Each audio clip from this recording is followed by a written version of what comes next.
Thank you for tuning in once again to Gods, Demons, and Magic. This is your host, Sri Satchidanand Das.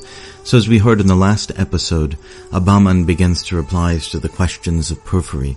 This great Egyptian priest, he begins by invoking the god Thoth, which we discussed in detail.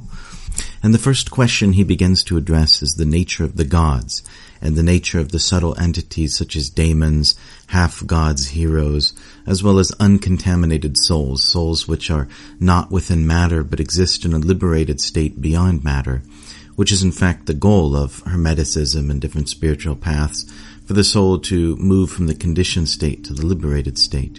So Porphyry is inquiring about all these entities. What are their natures? How do they exist? How are they classified? What's their behavior? Basically, what is a god, and how do the gods behave? And much of what Abammon does is correcting Porphyry for slight ways of misspeaking or presenting the questions in a way which is philosophically incorrect. For example, Porphyry states that he's taking it for granted that there are gods. But immediately, Abammon, taking the kind of higher position of guru or teacher, he sort of chastises him and tells him that you can't speak as if, we are accepting or believing that there are gods.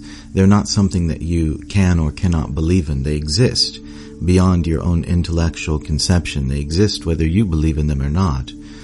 And in fact, this sort of expression is a kind of lack of faith, and it's not appropriate. And Abammon, he continues to say that the knowledge of the gods and the faith in the gods, it's actually very much part of our being. It saturates us. It's part of us. It can't be separated from us. So, for a person to express disbelief in the gods in any way, it's sort of contradictory to our very nature. Rather, knowledge of the gods is something that's deeply inherent within us. And whether or not we understand that connection, it exists. And he also mentions that along with this sort of inherent knowledge of the gods, there's also a longing for the good or longing for the absolute. In other words, when the soul is conditioned by matter, naturally the soul is unsatisfied and the soul desires to strive for perfection and essentially to leave matter, to try to become one of these unconditioned souls or these liberated souls. And he tells Porphyry that we have this natural connection to the gods, and we understand them at the foundation of our being. And so we shouldn't approach the subject as one who has the authority to accept or reject the gods, because we're encompassed by them.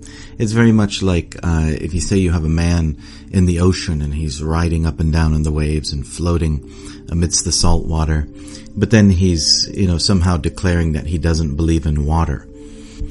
And just as the gods exist, unquestioningly, so the universe is similarly populated with all these different varieties of subtle beings, daemons, heroes, etc.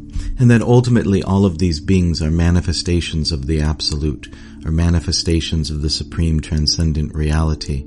And they are just as much a part of this world as we are. Now I find it interesting that a similar concept is there within the Vedic teachings.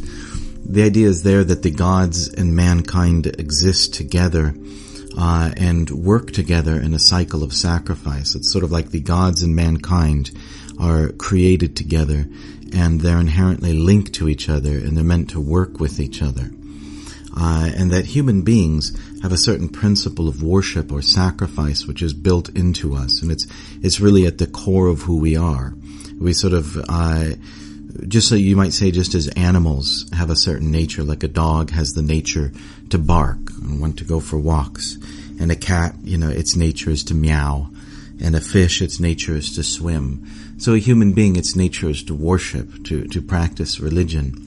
And therefore, very much like what Abammon said, the concept is there in the Vedas, that the human being has this sort of subtle connection to the gods and this understanding of the gods and this deep propensity to interact with them.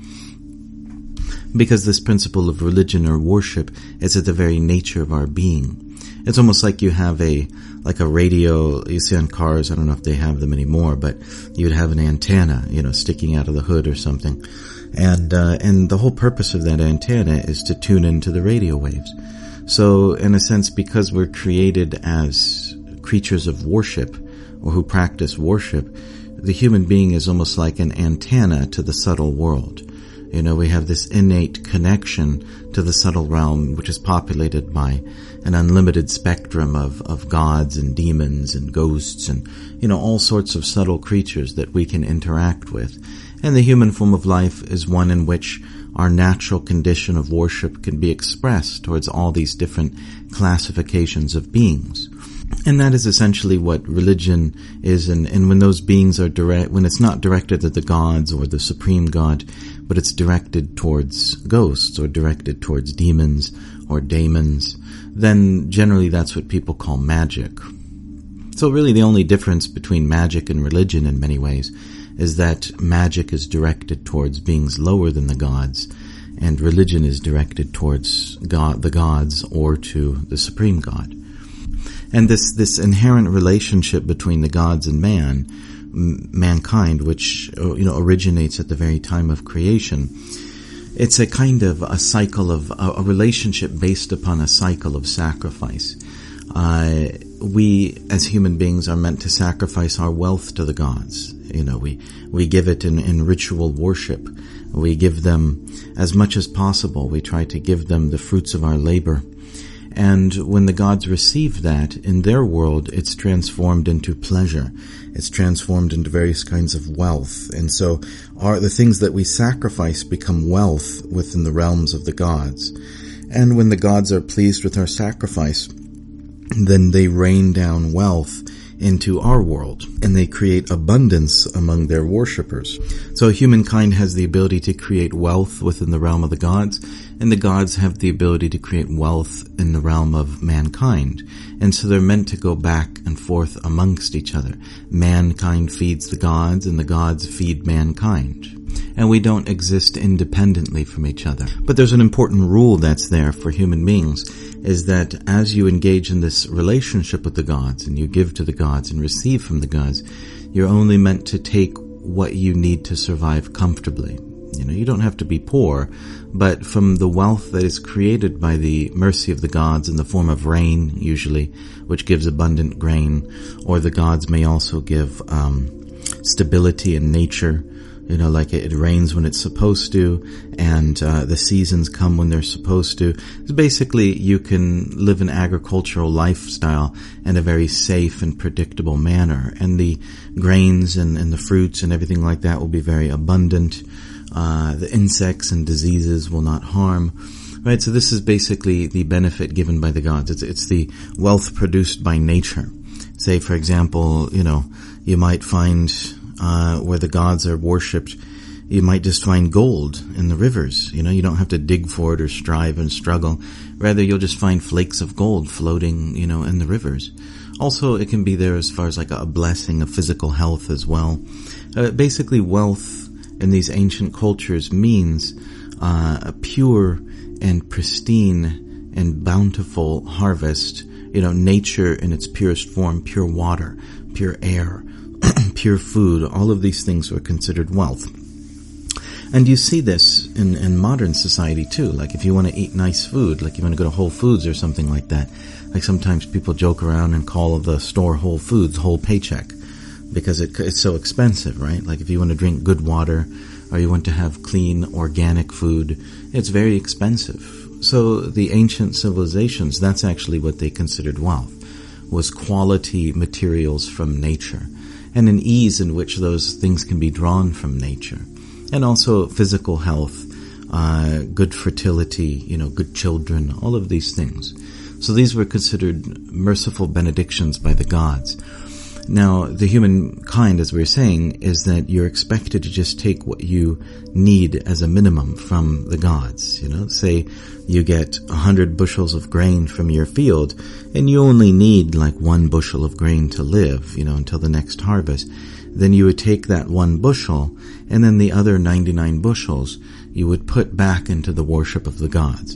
And so that's very important, of course it could be used also for taking care of the necessities of other people and caring for other people and animals, etc.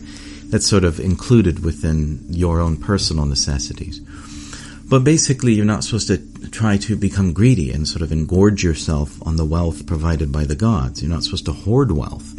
You're supposed to just take what you need and use the rest and return it back to the gods in the form of worship. And as long as you do that, they'll be happy with you, and then they'll reward you by giving you, again, more abundance, more than you could ever want. So in this way, mankind and the gods work together. However, once human beings become greedy, then that relationship is broken. It's like the gods become unhappy and disgusted, like you're too low. You're too low class for them, like your behavior is out of bounds, and they don't want to talk to you or reciprocate with you anymore, because they're very subtle type of beings. Like they're very high class, you might say, very generous and gentle and very good, essentially.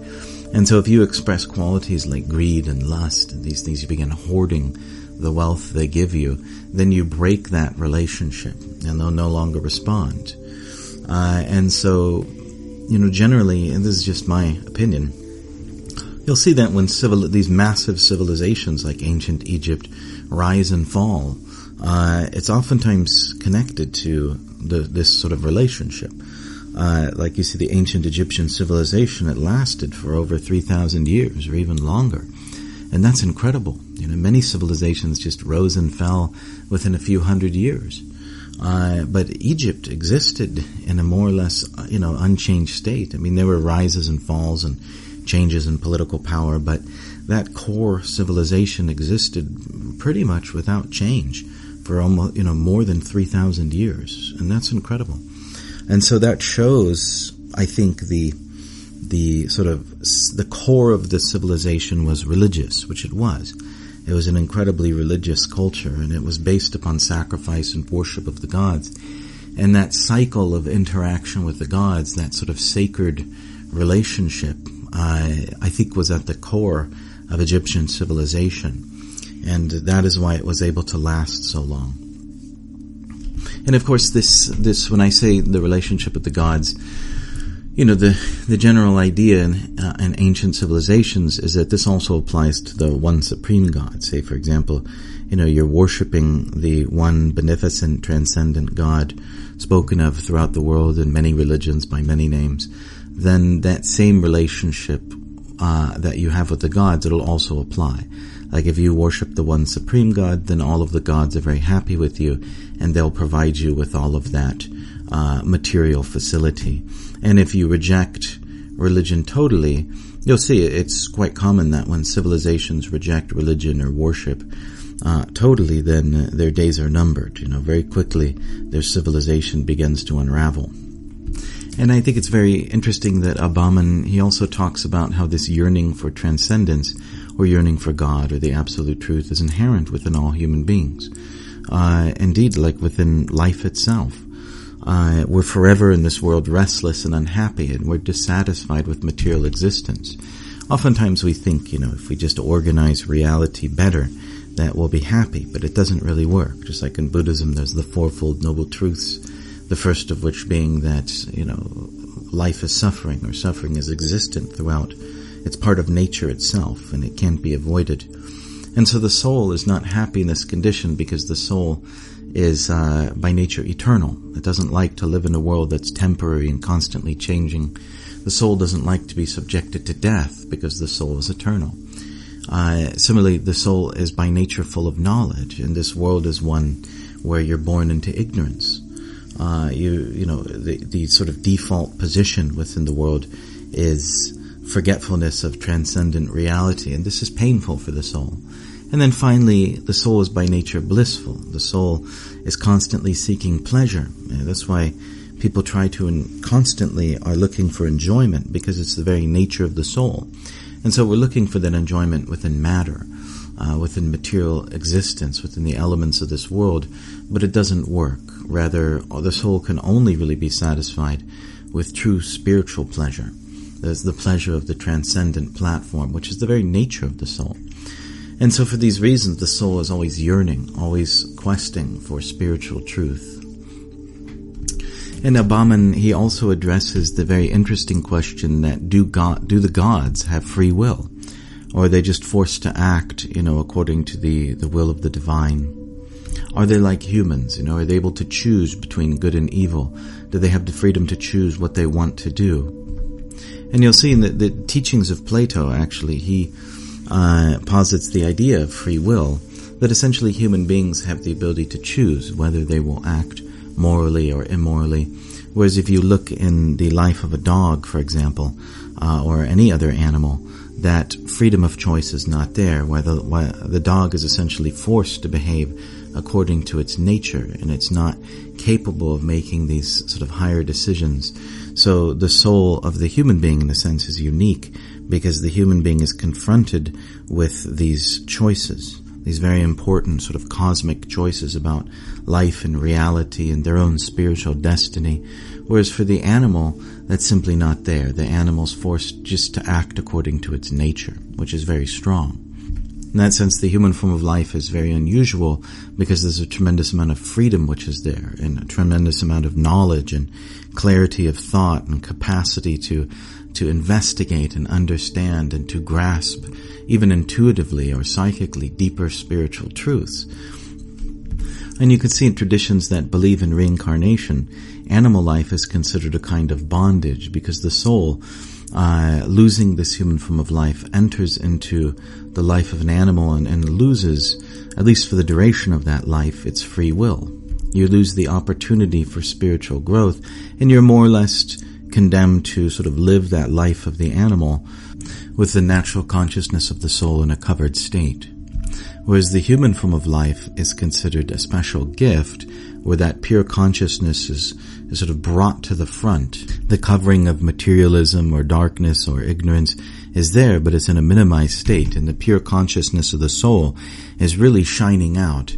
And in the human form of life, the soul has the capacity to be lit up, just like you might have a spark of a fire. And the spark may be very small, but if you blow on it and add fuel, then the flame will go stronger and stronger and brighter. So similarly, the human form of life is considered to be one of relative freedom, where the soul can sort of be ignited into spiritual knowledge and spiritual truth, and can really spread out its light. And it is ultimately for this reason that the human form of life exists as one which is intimately tied to the principles of worship and religion, wherein sacrifice and worship are part of our very nature, because the human form of life is the life in which the soul is meant to expand outward and to develop spiritual knowledge in a higher state of consciousness. And it is the life wherein the soul can understand and hear spiritual knowledge, and therefore grow in the light of that knowledge. And as that knowledge ultimately comes from the absolute truth, the soul can be attracted to that absolute truth, just like a plant. If you put a plant in the sunlight, it'll gradually grow towards the sunlight. So similarly, when you put the soul in the human form of life, and then you shine light from the spiritual platform onto that human, then the soul within that human form can naturally grow towards the sun of spiritual truth, or the absolute truth. And Abammon says essentially in regards to the gods having free will, but they don't have free will in the way that we do. They're sort of experiencing their form of life. So the human form in many ways is very unique, and that this free will, this capacity to choose and to grow spiritually is very prominent. So thank you very much for listening. If you found value in this, please like and subscribe. If you're listening on iTunes, please visit srisatchinandana.com/iTunes and leave a positive review. Thank you again, and we hope that you'll join us next time on Gods, Demons, and Magic.